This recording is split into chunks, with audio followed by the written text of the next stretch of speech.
ఆంధ్ర తెలంగాణలో తక్కువ ఫీజులతో high quality results ఇస్తున్న ఏకైక సంస్థ Tirumal IAS institute. Mega family కోడలిగా ఎంతటి బాధ్యతలు నిర్వర్తిస్తుందో అపోలో హాస్పిటల్ బాధ్యతలను కూడా అంతే స్థాయిలో మోస్తూ ఉంటుంది ఉపాసన కొణిదెల. మహిళా వ్యాపారవేత్తగా మంచి కోడలు, మంచి భార్యగానే కాదు, సామాజిక సేవలను ముందుండి మంచి పేరు తెచ్చుకున్నారు ఆమె. మూగజీవాల సంరక్షణ, ఆరోగ్య చిట్కాలు వంటి వాటి గురించి చెప్తూ అందరికీ అవగాహన కల్పిస్తూ సామాజిక బాధ్యతను నిర్వర్తిస్తారు. సమాజం నుంచి తీసుకోవడమే కాదు, ఎంతో కొంత సమాజానికి తిరిగి ఇవ్వాలనే స్ఫూర్తితో తన వంతు బాధ్యతగా సేవా కార్యక్రమాలు నిర్వహిస్తున్నారు. తాజాగా తన తాత అపోలో ఆసుపత్రుల అధినేత ప్రతాప్ రెడ్డి జన్మదినం సందర్భంగా మరో మంచి కార్యక్రమానికి ముందడుగు వేశారు. దానిని చిన్నమామయ్య, AP deputy CM Pawan Kalyan ఎమ్మెల్యేగా ఉన్న పిఠాపురంలో మొదలు పెడుతున్నారు.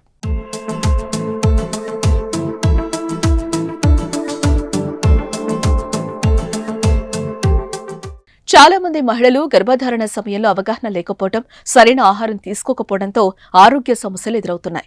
అదేవిధంగా పుట్టిన పిల్లల్లో కూడా పౌష్టికాహార లోపంతో బాధపడుతున్నారు. దీంతో వాటికి చెక్ పెట్టేందుకు ఉపాసన నడుం బిగించారు.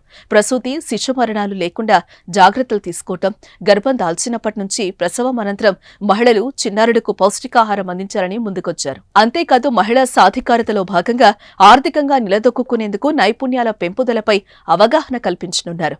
ఈ మేరకు ఉపాసన తన సోషల్ మీడియా ఖాతా నుంచి పోస్టు చేశారు.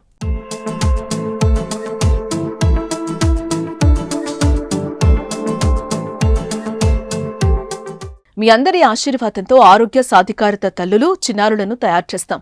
సుమారు 1000 రోజుల పాటు ఈ కార్యక్రమం చేపట్టనున్నాం. సమాజానికి తిరిగిచ్చే అవకాశం రావటం నా బాధ్యతగా భావిస్తున్నాను.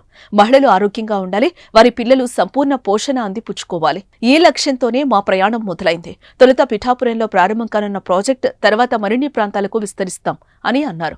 ఉపాసన మరో మంచి పనికి అడుగులు వేయటం, అది కూడా పిఠాపురం నుంచి ప్రారంభించడంతో జన సైనికులు హర్షం వ్యక్తం చేస్తున్నారు. మరి మెగా కోడలు తలపెట్టే ఏ కార్యక్రమంపై మీ అభిప్రాయాన్ని కామెంట్ చేయండి.